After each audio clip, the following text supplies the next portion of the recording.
India का सबसे बड़ा एयरपोर्ट बनाया जा रहा है ग्रेटर नोएडा से थोड़ा आगे जाकर जेवर में। ना सिर्फ इंडिया का बल्कि ये एशिया का भी लार्जेस्ट हो जाएगा और वर्ल्ड का थर्ड लार्जेस्ट होगा नंबर ऑफ रनवेज के बेसिस पर। बनने के बाद 6 एक्टिव रनवेज होंगे इस पर। 1 लाख करोड़ रुपए से ज्यादा लगेंगे इसे बनाने में और खुलने के बाद 12 करोड़ पैसेंजर्स को हैंडल कर पाएगा हर साल। कंपैरिजन के लिए अगर अभी इंडिया का लार्जेस्ट एयरपोर्ट देखें जो है IGI एयरपोर्ट, वो 6-7 करोड़ पैसेंजर्स ही हैंडल कर पाता है एक साल में। तो नोएडा इंटरनेशनल एयरपोर्ट उससे डबल कैपेसिटी हैंडल कर पाएगा पूरा खुलने के बाद। 7,200 एकड़ में फैला होगा ये, जिसमें 4 या 5 टर्मिनल्स बनेंगे। तो सवाल ये उठता है कि IGI एयरपोर्ट जो ऑलरेडी देश का सबसे बड़ा एयरपोर्ट है, तो उससे भी बड़ा नया एयरपोर्ट सिर्फ 80 किलोमीटर दूर बनाने की क्यों जरूरत पड़ी। IGI एयरपोर्ट अभी 9th नंबर पर आता है दुनिया में और रिसेंटली इसका 4th रनवे भी खुला है, जिससे अब 2000 फ्लाइट्स हैंडल कर पाएगा ये एक दिन में। इसके अलावा दिल्ली में 2 और एयरपोर्ट्स हैं, हिंडन एयरपोर्ट और सफदरजंग एयरपोर्ट। तो क्या उन्हें एक्सपेंड नहीं किया जा सकता था? इसके बारे में जानने के लिए हमें 1918 में जाना पड़ेगा, जब दिल्ली का पहला एयरपोर्ट बना था। ये लुटियंस दिल्ली के सर्दर्न बाउंड्री पर बना था, जिसका नाम था विलिंगडन एयरफील्ड। ये एयरपोर्ट कम और ओपन फील्ड ज्यादा था, क्योंकि तब ग्रास रनवेज और टेंट्स को ही एयरफील्ड कहा जाता था। उस टाइम नए नए एयरप्लेन्स आए थे इंडिया में और ज्यादातर तो ब्रिटिश रॉयल एयरफोर्स के ही थे, जो कि वहां पे प्रैक्टिस और एक्सरसाइजेस करते थे।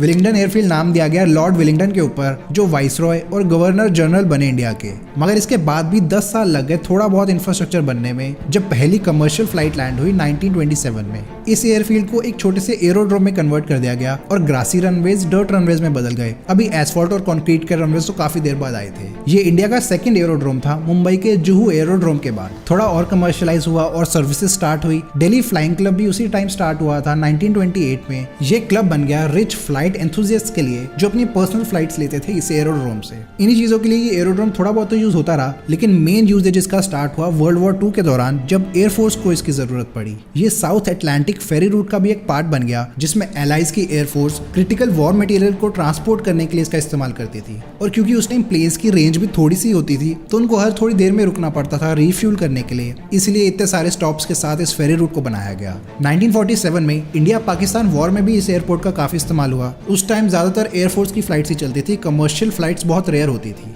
इंडिपेंडेंस के बाद दिल्ली की पॉपुलेशन बढ़ी और एरिया भी काफी एक्सपैंड हो गया, जिससे एयरपोर्ट जो पहले बाउंड्री पर था, बिल्कुल बॉर्डर पर, अब वो बीच में आ गया। उसके आसपास सारी सिटी स्प्रेड आउट हो गई, नई नेबरहुड्स बनने लगे, जिससे एयरपोर्ट की ज्यादा एक्सपैंड करने की जगह बची नहीं। इसका नाम भी तब चेंज कर दिया गया विलिंगडन एयरपोर्ट से सफदरजंग एयरपोर्ट, पास के सफदरजंग टोम के ऊपर। ये दिल्ली का मेन एयरपोर्ट था और पैसेंजर फ्लाइट्स बढ़ने लगे इंडिपेंडेंस के बाद से। इतनी बढ़ गई कि 1962 में इसके सारे कमर्शियल ऑपरेशंस को शिफ्ट करना पड़ा नए पालम एयरपोर्ट में। इसमें बढ़ते ऑपरेशंस के साथ एक और रीजन था कि जो मॉडर्न जेट इंजन्स थे वो ज्यादा पावरफुल और ज्यादा एफिशिएंट हो गए थे पहले वाले इंजन से। एयरक्राफ्ट के साइज भी काफी बड़े हो गए थे, ज्यादा लोगों को अकोमोडेट कर सकते थे, तो उनको ज्यादा जगह भी चाहिए थी लैंडिंग और टेक ऑफ करने के लिए। एक साइड नोट, आपने ये चीज नोटिस की होगी कि पहले पुराने एयरपोर्ट्स में 2 या 3 रनवेज होते थे क्रॉस शेप में, जो बीच में इंटरसेक्ट करते थे एक दूसरे से। इसका मेन रीजन था कि जो पहले के प्लेन्स होते थे लैंडिंग और टेक ऑफ करते हुए ज्यादा क्रॉस विंड हैंडल नहीं कर पाते थे। पायलट्स को पहले मेजर करना होता था कि विंड किस डायरेक्शन में ब्लो कर रही है, फिर उस हिसाब से वो वाला रनवे यूज करते जो सबसे ज्यादा उनके लिए यूजफुल होता। तो तीनों में से एक ही रनवे यूज होता एक टाइम पे, लेकिन वो डायरेक्शन ऑफ विंड के ऊपर बेस्ड होता।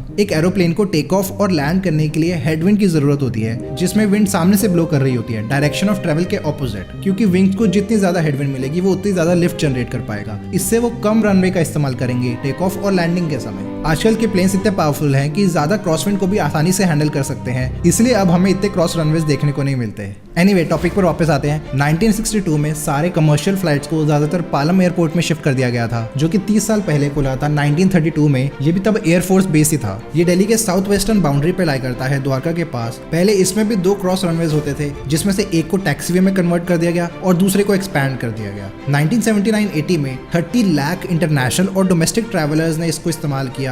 तब एक ही टर्मिनल होता था T1। ये इंक्रीज्ड डिमांड देखते हुए नया टर्मिनल बनाया गया T2, जो कि T1 से 4 टाइम्स बड़ा था एरिया में। ये 1986 में खुला, जब एशियन गेम्स होने वाली थी दिल्ली में। उसके बाद सारी इंटरनेशनल फ्लाइट्स को T2 में शिफ्ट कर दिया गया और T1 भी कुछ साल बाद अपग्रेड हो गया, जिसके 3 पार्ट्स बन गए, T1A, B और C। लॉन्ग हॉल फ्लाइट्स और इंटरनेशनल ट्रैवल के बढ़ने से पैसेंजर नंबर्स ऐसे ही ड्रामेटिकली बढ़ते रहे IGI एयरपोर्ट में। जेट इंजन में इंप्रूवमेंट से अब रेंज सिग्निफिकेंटली बढ़ गई, जिससे कई नई इंटरनेशनल डायरेक्ट फ्लाइट्स भी ऐड हो गई लिस्ट में। एयर इंडिया और ऐसी दूसरी मेजर एयरलाइंस का हब रहा दिल्ली एयरपोर्ट, और इंटरनेशनल कैरियर्स जैसे पैन एम, ब्रिटिश एयरवेज और एयर फ्रांस ने भी अपने प्लान्स में दिल्ली को सेंटर में रखा। इंडियन इकोनॉमी में लिबरलाइजेशन के बाद एयर ट्रैवल में एकदम से एक्सप्लोजन देखने को मिला और हर कोई बंदा ट्रैवल करने लग गया। इसका मतलब था एयरपोर्ट में और एक्सपेंशन की जरूरत है। एरोप्लेन्स भी इतने बड़े हो गए, नए वाइड बॉडी एयरक्राफ्ट जैसे एयरबस A380 और बोइंग 747, इनको ज्यादा लंबे रनवेज की जरूरत पड़ी, 3.5-4 किलोमीटर लंबे। टर्मिनल्स में सुपर वाइड गेट्स भी बनाने पड़े इन बड़े एयरक्राफ्ट्स को एकोमोडेट करने के लिए। पैसेंजर्स की बात करें तो 2006-07 में T1 और T2 1.25 करोड़ पैसेंजर्स को ही हैंडल कर सकते थे, बल्कि वो कर रहे थे 1.65 करोड़, जो ऑलमोस्ट 30% ज्यादा है उससे। कंजेशन और बढ़ गई जब दूसरा रनवे खुला उसी साल, 3.8 किलोमीटर लंबा 1028। इसमें एयरक्राफ्ट मूवमेंट तो बढ़ी, लेकिन पैसेंजर मूवमेंट ज्यादा नहीं बढ़ पाई क्योंकि T1 T2 काफी कंजेस्टेड हो गए थे। एयरपोर्ट्स अथॉरिटी ऑफ इंडिया को कुछ बहुत बड़ा करने की जरूरत थी बहुत कम टाइम में, क्योंकि अभी कॉमनवेल्थ गेम्स भी आने लगी थी, तो उन्हें भी एहसास होने लगा इस चीज का, और उन्हें फिर प्राइवेट कंपनीज का सहारा लिया नए टर्मिनल्स और रनवेज बनाने के लिए, जिसमें हजारों करोड़ रुपए खर्च होने थे। इसलिए 2006 में दिल्ली एयरपोर्ट के राइट्स को DIAL कंसोर्शियम को बेच दिया गया, जिसका फुल फॉर्म है दिल्ली इंटरनेशनल एयरपोर्ट लिमिटेड। और सिमिलरली मुंबई एयरपोर्ट के राइट्स को GVK ग्रुप को बेच दिया गया। डायल कंसोर्शियम जब बना तो इसमें 4 मेजर स्टेक होल्डर्स थे, GMR ग्रुप, फ्रैपॉर्ट, मलेशिया एयरपोर्ट्स और एयरपोर्ट्स अथॉरिटी ऑफ इंडिया। 9 साल बाद मलेशिया एयरपोर्ट ने अपना स्टेक बेच दिया GMR ग्रुप को 505 करोड़ रुपए में, जिससे अब GMR के पास 64% स्टेक है डायल में। इस पब्लिक प्राइवेट पार्टनरशिप से IGI में बहुत बड़ा ट्रांसफॉर्मेशन देखने को मिला, जिसमें एक नया टर्मिनल T3 और थर्ड रनवे भी खुल गया एयरपोर्ट में 2010 तक। ये नया टर्मिनल रिकॉर्ड टाइम 37 मंथ्स में पूरा कर दिया गया, और इसके खुलने के बाद पूरे एयरपोर्ट की कैपेसिटी बढ़कर हो गई 3.4 करोड़ पैसेंजर्स पर ईयर। इस टर्मिनल और रनवे को बनाने के लिए 14,000 करोड़ रुपए लगे। इसके अलावा दिल्ली गुड़गांव एक्सप्रेसवे भी खुला उसी टाइम के अराउंड, जो दिल्ली से गुड़गांव के बीच नॉन स्टॉप कनेक्शन प्रोवाइड करता है। एक्सप्रेसवे एयरपोर्ट के पास से ही निकलता है, इसलिए मल्टीपल अप्रोच रैंप्स बनाए गए उससे कनेक्ट करने के लिए। 2010 कॉमनवेल्थ गेम्स के लिए इतने अपग्रेड्स किए गए कुछ सालों के अंदर, और खुलने के बाद T3 दुनिया का 8th लार्जेस्ट टर्मिनल बन गया। सारी इंटरनेशनल फ्लाइट्स फिर इधर शिफ्ट कर दी गई T1 और T2 से। इसके अगले साल 2011 में एयरपोर्ट एक्सप्रेस लाइन भी खुल गई T3 तक, जो कि देश में पहली ऐसी एयरपोर्ट एक्सप्रेस बन गई। न्यू रनवे और टर्मिनल बनने से ये फायदा हुआ कि पहले से कई ज्यादा लोग एयर ट्रैवल करने लग गए, जिनमें से मेजॉरिटी लोग पहली बार प्लेन से ट्रैवल कर रहे थे। ऐसा इसलिए देखने को मिला क्योंकि पहले से कई ज्यादा फ्लाइट्स अब ऑपरेट कर सकती थी एक एयरपोर्ट से, जो कि पहले कुछ प्लेयर्स ही डोमिनेट करते थे। डिमांड को देखते हुए नई एयरलाइंस भी आई इंडस्ट्री में, जिससे कंपटीशन बढ़ा और टिकट प्राइसेस गिरते चले गए। इसके अलावा कई नए एयर रूट्स भी बने जो कि पहले इतने ज्यादा वेल कनेक्टेड नहीं थे। नए लो कॉस्ट कैरियर्स जैसे इंडिगो और स्पाइस जेट ने इसका काफी फायदा उठाया। ये एक्सपोनेंशियल ग्रोथ अर्ली 2000s में दिखा गया, जो कि अभी तक कंटिन्यू होता आ रहा है कुछ हद तक। T3 खुलने के बाद T2 को भी रेनोवेट किया गया 2010s में। उसके बाद अभी T1 का रेनोवेशन चल रहा है, जिसमें सारे पुराने छोटे terminals T1 A, B, C और D को कंबाइन करके एक बड़ा टर्मिनल बनाया जा रहा है इस इंटरेस्टिंग गिटार शेप में। इसके नेक में गेट्स होंगे एरो ब्रिजेस के साथ, जहां प्लेन्स पार्क करेंगे, और बेस में एंट्री एग्जिट होगी टर्मिनल की। पूरा बनने के बाद 4 करोड़ पैसेंजर्स को हैंडल कर पाएगा सिर्फ ये टर्मिनल। कोविड में 2 साल एयरलाइन इंडस्ट्री बहुत बुरी हालत में थी, लेकिन 2022 से इतनी स्पीड से डिमांड बढ़ी है जो एयरलाइंस और एयरपोर्ट्स दोनों ने ही एक्सपेक्ट नहीं किया था। इसलिए T1 की रेनोवेशन और नया 4th रनवे जो बनाने का काम था वो बहुत स्पीड से किया गया कोविड कॉज्ड डिलेज के बाद। 4th रनवे तो पिछले महीने ही खुल गया है। अब टोटल फ्लाइट कैपेसिटी 1500 से 2000 फ्लाइट्स पर डे तक हो गया है। इसके अलावा 2 एलिवेटेड टैक्सीवेज भी खुले हैं, जिससे प्लेन्स रोड को क्रॉस कर पाएंगे इस एलिवेटेड स्ट्रक्चर की मदद से। ये ऐसा पहला स्ट्रक्चर है इंडिया में। ऐसा इसलिए किया गया है क्योंकि पहले अगर किसी प्लेन को सदर्न रनवे से नॉर्दर्न टर्मिनल या फिर नॉर्दर्न रनवे से सदर्न टर्मिनल में आना होता था, तो उनको इस वेस्टर्न टैक्सीवे के थ्रू जाना पड़ता था, जो कि बहुत टाइम कंज्यूमिंग होता था और फ्यूल कंजम्पशन भी बढ़ाता था। तो इस एलिवेटेड टैक्सीवे से इनको एक शॉर्टकट मिल गया है दोनों पार्ट्स के बीच एयरपोर्ट के, ताकि प्लेन्स आसानी से आना जाना कर सकें। और स्पेशली अब तो ये बहुत इंपॉर्टेंट है क्योंकि 4th रनवे भी खुल गया है। T1 के एक्सपेंशन के बाद IGI की टोटल कैपेसिटी हो जाएगी 10 करोड़ पैसेंजर्स पर ईयर। उसके बाद T2 को भी एक्सपैंड किया जाएगा, और इसके बाद नया T4 बनाने का भी प्लान है डिमांड के हिसाब से। तो ये बनने के बाद टोटल कैपेसिटी हो जाएगी IGI की 14 crore passengers per year. Comparison के लिए आज दुनिया में सिर्फ 2 ऐसे एयरपोर्ट्स हैं जिन्होंने 10 करोड़ से ज्यादा पैसेंजर्स को हैंडल किया है एक साल में।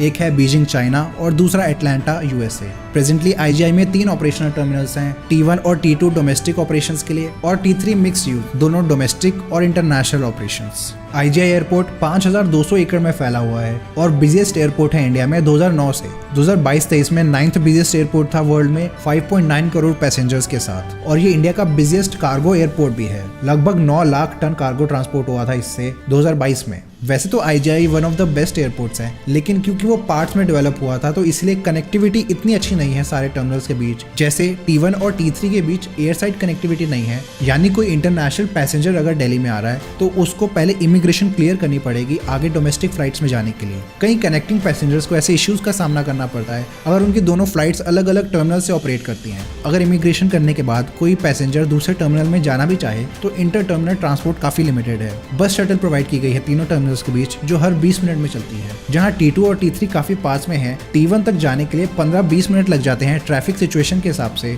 फ्यूचर में इन तीनों टर्मिनल्स को एयर ट्रेन से कनेक्ट करने का भी प्लान है, लेकिन अभी वो अप्रूव नहीं हुआ। ना सिर्फ दिल्ली, IGI एयरपोर्ट पूरे नॉर्थ इंडिया का मेजर इंटरनेशनल हब है। वर्ल्ड वाइड 141 डेस्टिनेशंस पे डायरेक्ट फ्लाइट्स जाती हैं इधर से 51 कंट्रीज में, इंडिया के किसी भी एयरपोर्ट से ज्यादा। इसलिए पंजाब, हरियाणा, यूपी, राजस्थान और उत्तराखंड के पैसेंजर्स आते हैं इधर ट्रेन, बसेस और टैक्सी से इंटरनेशनल डेस्टिनेशंस पे जाने के लिए।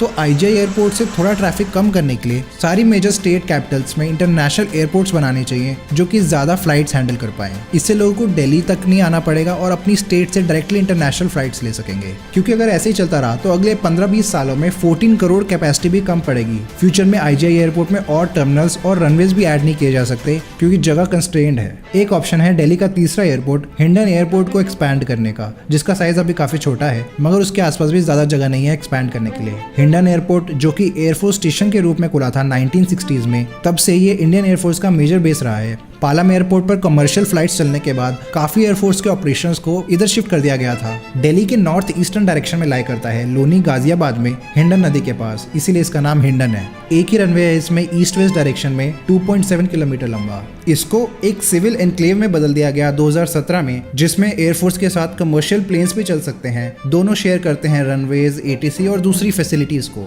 एक छोटा सा टर्मिनल बनाया गया इसके लिए, जहां से 2 एयरलाइंस रीजनल फ्लाइट्स ऑपरेट करना शुरू हुई, लेकिन जनवरी 2023 से दोनों ने अपनी सर्विस रोक दी है, यानी अभी कोई भी कमर्शियल ऑपरेशंस एक्टिव नहीं है। वहीं सफदरजंग एयरपोर्ट में भी फ्लाइंग क्लब को बंद कर दिया गया 9/11 के बाद से सिक्योरिटी रीजंस की वजह से। अब ये सिर्फ यूज होता है VVIP हेलीकॉप्टर फ्लाइट्स के लिए IGI एयरपोर्ट तक, जिसे ज्यादातर प्रेसिडेंट और प्राइम मिनिस्टर यूज करते हैं। हर महीने 80 से 90 हेलीकॉप्टर मूवमेंट्स होती हैं इस एयरपोर्ट से। इसके अलावा एक 1.5 किलोमीटर लंबी टनल भी बनाई गई है जो डायरेक्टली प्राइम मिनिस्टर के रेजिडेंस को सफदरजंग एयरपोर्ट से कनेक्ट करती है फास्टर मूवमेंट के लिए। तो सफदरजंग बंद पड़ा है, हिंडन में कोई भी कमर्शियल फ्लाइट्स अभी चल नहीं रही और IGI एयरपोर्ट में और एक्सपैंड करने की जगह नहीं है, तो फिर क्या करें? और अगर नॉर्दर्न स्टेट्स की कैपिटल्स में एयरपोर्ट बनाने का काम नहीं चल रहा तो NCR में एक और एयरपोर्ट की तो जरूरत पड़ेगी। अगर एस्टिमेट्स की माने तो इंडिया का एयर पैसेंजर ट्रैफिक 7% से एनुअली ग्रो करेगा, यानी 20 साल में डबल हो जाएगा। इसका मतलब है जहां दिल्ली एयरपोर्ट से 6-7 करोड़ पैसेंजर्स हर साल ट्रैवल करते हैं, वही फिगर 20 साल में हो जाएगी 13-14 करोड़ पैसेंजर्स। IGI तो अभी ही पीक टाइम्स में कंजस्टेड हो जाता है, जैसे पिछले साल सुनने को मिला था कि कई लोग घंटों खड़े रहे थे लाइंस में और कईयों की फ्लाइट्स भी छूट गई थी T3 से।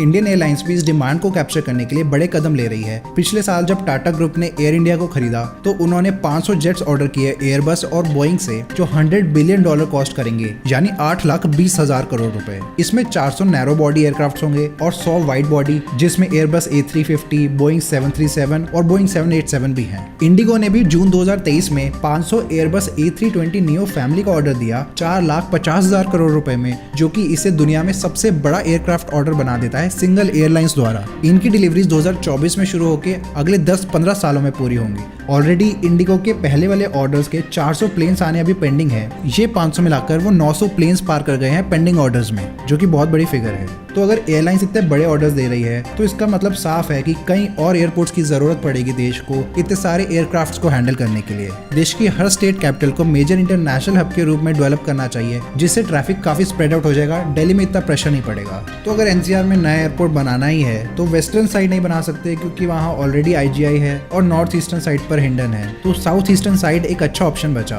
ग्रेटर नोएडा में भी जगह थी एयरपोर्ट बनाने की, लेकिन फ्यूचर में 6 रनवेज तक एक्सपैंड करने में काफी मुश्किल हो जाता, प्लस वहाँ का लैंड भी थोड़ा एक्सपेंसिव पड़ता, इसलिए जेवर को चूज किया गया। थोड़ा दूर जरूर है सिटी से, लेकिन वेस्टर्न यूपी के पूरे रीजन के लिए एक्सेसिबल होगा। वैसे भी दिल्ली के ईस्टर्न साइड पर ही ज्यादा पॉपुलेशन रहती है, जैसे फरीदाबाद, गाजियाबाद, नोएडा और ग्रेटर नोएडा, और यूपी के मथुरा, आगरा, अलीगढ़ और बुलंदशहर से ज्यादा दूर नहीं है। जेवर एयरपोर्ट को पहली बार 2001 में प्रपोज किया था तब की यूपी गवर्नमेंट ने ताज इंटरनेशनल एविएशन सेंटर के रूप में। इसको 2007-8 में बनाया जाना था, लेकिन GMR ने इसके प्लान्स को अपोज किया। उनका कहना था कि IGI से सिर्फ सिर्फ 87 किलोमीटर दूर एक नए इंटरनेशनल एयरपोर्ट बनाने से IGI पे ट्रैफिक और प्रॉफिट्स कम हो जाएंगे। जब नई यूपी गवर्नमेंट बनी 2012 में तो उन्होंने इसे शिफ्ट करने का सोचा इत्मादपुर विलेज फिरोजाबाद डिस्ट्रिक्ट में आगरा के पास। उन्होंने इसके लिए लैंड भी एलोकेट कर दिया था 2014 में, मगर सेंट्रल गवर्नमेंट ने इसे दोबारा शिफ्ट कर दिया जेवर में। अगले साल 2017 में union chief secretary for aviation ने यूपी गवर्नमेंट को वार्न किया कि वो प्लानिंग प्रोसेस जल्दी से पूरा कर दे, क्योंकि हिसार एयरपोर्ट भी यूनियन कैबिनेट की अप्रूवल मांग रहा था अपने एयरपोर्ट को एक्सपैंड करने के लिए, ताकि वो NCR रीजन को सर्व कर सकें, जिससे दोनों एयरपोर्ट्स की इन्वेस्टमेंट में डाइल्यूटेड रिटर्न्स देखने को मिलते, क्योंकि ट्रैफिक स्प्रेड आउट हो जाता दोनों में। तभी जल्दी से जेवर एयरपोर्ट की लैंड एलोकेशन शुरू हो गई और 2019 में फ्लुगहाफन Zurich AG,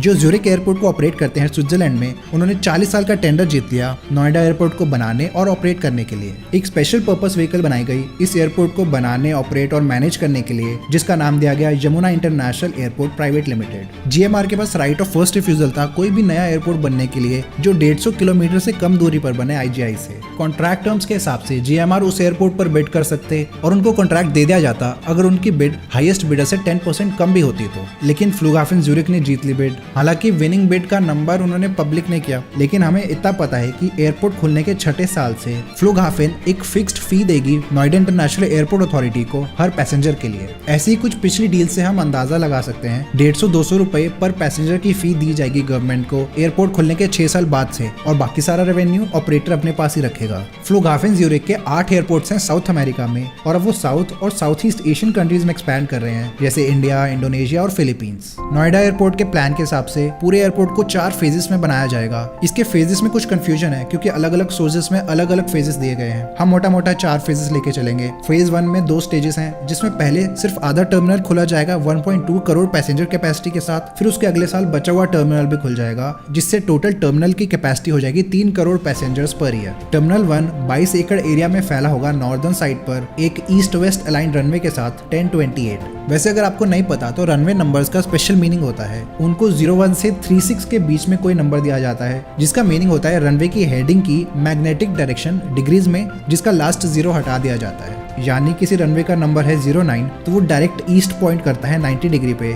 runway 18 south point करेगा 180 डिग्री, रनवे 27 वेस्ट पॉइंट करेगा 270 डिग्री, और रनवे 36 सीधा नॉर्थ पॉइंट करेगा 360 डिग्रीज। यहाँ नंबरिंग में 0 के बजाय 360 डिग्री यूज करते हैं क्योंकि वो इजी रहता है। अगर कोई प्लेन टेक ऑफ और लैंड कर रहा है रनवे 09 पर तो उसकी डायरेक्शन 90 डिग्री होगी पूरी ईस्ट, और क्योंकि रनवे को यूजुअली दोनों डायरेक्शन से यूज किया जा सकता है इसलिए दोनों डायरेक्शंस के नंबर्स अलग होते हैं। जैसे नोएडा एयरपोर्ट में रनवे 10 का मीनिंग होगा 100 डिग्री ईस्ट, और दूसरी साइड रनवे 28 का मीनिंग होगा 280 डिग्री। इन दोनों नंबर्स का डिफरेंस हमेशा 18 आता है, यानी 180 डिग्री। अगर किसी एयरपोर्ट में एक से ज्यादा रनवेज हैं सेम डायरेक्शन में तो उनके नंबर्स को L, C और R से सफिक्स किया जाता है, यानी लेफ्ट, सेंटर और राइट। तभी दिल्ली एयरपोर्ट के दोनों रनवेज के नंबर हैं 11L 29R और 11R 29L। Anyway, Noida airport पे वापस आते हैं। इसमें फेज 1 की कंस्ट्रक्शन शुरू हो चुकी है और अगले साल तक इसका फर्स्ट स्टेज खुलने की उम्मीद है। उसके बाद फेज 2 बनाया जाएगा, वो भी 2 स्टेजेस में जैसे फेज 1 होगा। एक नया रनवे और टर्मिनल को भी 2 हिस्सों में ओपन किया जाएगा। टोटल दोनों फेजेस को बनाने के लगभग 30,000 करोड़ रुपए लगेंगे और total capacity 7 crore passengers per year हो जाएगी। फिर इसके कुछ सालों बाद जब ऐसा लगेगा कि डिमांड है और इसे और एक्सपैंड किया जा सकता है तो इसके फेज 3 और फेज 4 पर काम स्टार्ट किया जाएगा, जिसमें 4 नए रनवेज और 2-3 नए टर्मिनल्स खुलेंगे। 12 करोड़ पैसेंजर्स तक कैपेसिटी हो जाएगी 2040-50 तक। हाँ, ये बहुत दूर फ्यूचर का प्लान है, पता नहीं होगा भी कि नहीं होगा या बीच में रुक जाएगा। तो अभी सिर्फ ये दोनों फेजेस ही प्लान है। फेज 3 और 4 ज्यादातर मार्केटिंग का ही पार्ट है। एक सेकंड के लिए अगर सोचें कि 6 रनवेज बन गए तो ये दुनिया में 3rd लार्जेस्ट एयरपोर्ट बन जाएगा, लेकिन मोस्ट प्रॉब्ली तब तक और भी एयरपोर्ट्स बन चुके होंगे इससे भी बड़े। प्रेजेंटली सिर्फ यूएसए के शिकागो और डैलस एयरपोर्ट्स के 8 और 7 रनवेज हैं, और एम्स्टरडैम, डेनवर, डिट्रॉयट और बॉस्टन एयरपोर्ट्स सबके 6 रनवेज ही हैं। नोएडा एयरपोर्ट को पास के यमुना एक्सप्रेसवे से कनेक्ट किया जाएगा और नोएडा मेट्रो की एक नई लाइन बनाने का भी प्लान है, एक्वा लाइन के नॉलेज पार्क 2 स्टेशन से एयरपोर्ट तक। दुनिया में दिल्ली के अलावा कुछ और मेजर सिटीज हैं जहां मल्टीपल ऑपरेशनल एयरपोर्ट्स हैं। सबसे बड़े एग्जांपल्स हैं न्यूयॉर्क सिटी और लंदन। पहले लंदन को देखते हैं। ये दुनिया का बिजिएस्ट सिटी एयरपोर्ट सिस्टम है पैसेंजर ट्रैफिक नंबर्स पर। ग्रेटर लंदन में 6 एक्टिव कमर्शियल एयरपोर्ट्स हैं, टोटल 18 करोड़ पैसेंजर्स के साथ। इनमें से सबसे बड़ा हीथ्रो एयरपोर्ट है, फिर गैटविक एयरपोर्ट और उसके बाद बाकी आते हैं। वहीं न्यूयॉर्क में 7 कमर्शियल एयरपोर्ट्स हैं 14 करोड़ ईयरली पैसेंजर्स के साथ, मगर इनमें से सिर्फ 3 ही मेजर एयरपोर्ट्स हैं, JFK, न्यूयॉर्क और लागुआर्डिया। क्या क्या एक सिटी में मल्टीपल एयरपोर्ट्स बनाना अच्छा आइडिया है या नहीं? इन एयरपोर्ट्स के बनने का भी सिमिलर रीजन था जो दिल्ली एयरपोर्ट का है। कंजेशन कम करना एक एयरपोर्ट और उसके आसपास के एरिया से, एक्सपेंशन में दिक्कत। इसके बेनिफिट्स तो हैं dividing traffic, ease of congestion और अलग अलग एयरपोर्ट्स के बीच में कंपटीशन, जिससे लोअर प्राइसेस, बेटर सर्विसेज और ज्यादा ऑप्शंस अवेलेबल हो पैसेंजर्स के लिए। बेहतर एक्सेसिबिलिटी भी एक बेनिफिट है। अलग अलग एयरपोर्ट सिटी के अलग अलग पार्ट्स में लोकेटेड होते हैं, तो पैसेंजर्स अपने पास वाले एयरपोर्ट्स को ज्यादा यूज करते हैं। कुछ डिसएडवांटेजेस भी हैं मल्टीपल एयरपोर्ट्स की। एफिशिएंसी कम हो जाती है क्योंकि कुछ फैसिलिटीज और सर्विसेज को अलग अलग एयरपोर्ट्स में डुप्लीकेट करना पड़ता है, कोई इकोनॉमिक्स ऑफ स्केल नहीं होता। एटीसी को मैनेज करना ज्यादा कॉम्प्लिकेटेड हो जाता है। लंदन एक बढ़िया एग्जांपल है। वहाँ 6 कमर्शियल एयरपोर्ट्स होने से सारा एयर स्पेस स्ट्रक्चर बहुत कॉम्प्लिकेटेड है। अलग अलग एयरपोर्ट्स के बीच एयर ट्रैफिक को कोऑर्डिनेट करना और एयर ट्रैफिक मैनेजमेंट सिस्टम को देखना कि वो सेफ्टी और एफिशिएंसी को बरकरार रखे काफी डिफिकल्ट होता है। इसके अलावा इंटरकनेक्शन प्रॉब्लम्स भी आ सकती हैं। मान लो किसी का लेओवर हो उस सिटी में जहां मल्टीपल एयरपोर्ट्स हैं और फ्लाइट एक एयरपोर्ट पे लैंड होगी और दूसरे से टेक ऑफ करेगी, तो बहुत डिफिकल्ट होता है ट्रांसफर करना एक एयरपोर्ट से दूसरे एयरपोर्ट तक। मल्टीपल एयरपोर्ट्स के बीच रिलायबल कनेक्शन होना भी जरूरी है एक्सप्रेस रेलवे लाइंस की मदद से। इसके अलावा कई लोग कंफ्यूज भी हो जाते हैं। कई बार वो गलत एयरपोर्ट से फ्लाइट बुक कर देंगे जहां तक उनको पहुंचने में काफी दिक्कत होगी। लंदन ने भी ऐसे इश्यूज को सॉल्व करने के लिए कुछ बेसिक कदम उठाए हैं, जैसे डाइवर्स एयरपोर्ट रोल्स। लंदन के एयरपोर्ट्स अलग अलग रोल्स को सर्व करते हैं, जैसे हीथ्रो एक मेजर इंटरनेशनल हब है, गैटविक में लेजर और बिजनेस ट्रैफिक का मिक्सचर आता है, लंदन सिटी एयरपोर्ट ज्यादातर बिजनेस ट्रैवल पर फोकस्ड है और लूटन और स्टैनस्टेड ज्यादातर लो कॉस्ट कैरियर्स के लिए पॉपुलर है। ऐसी स्पेशलाइजेशन से कुछ फायदा तो होता है क्योंकि अलग अलग पैसेंजर्स अलग अलग एयरपोर्ट्स में स्प्रेड आउट हो जाते हैं। हम भी लंदन से ऐसे ही कुछ लेसन्स ले सकते हैं जिससे हम IGI और नोएडा इंटरनेशनल एयरपोर्ट्स को अच्छे से मैनेज कर सकें। एक छोटी सी अनाउंसमेंट है, मुझे काफी रिक्वेस्ट आ रही थी मेट्रो मैप्स बनाने के लिए, इसलिए मैंने पूरे मुंबई ट्रांजिट सिस्टम के ऊपर 2 मैप्स बनाए हैं, एक ज्योग्राफिकल और एक सिंप्लीफाइड। इसके डिजिटल और प्रिंटेड पोस्टर्स आप डायरेक्टली खरीद सकते हैं नीचे दिए गए लिंक से। इससे आप चैनल को डायरेक्टली भी सपोर्ट कर पाएंगे। ऐसी और वीडियोस देखने के लिए सब्सक्राइब करें। धन्यवाद।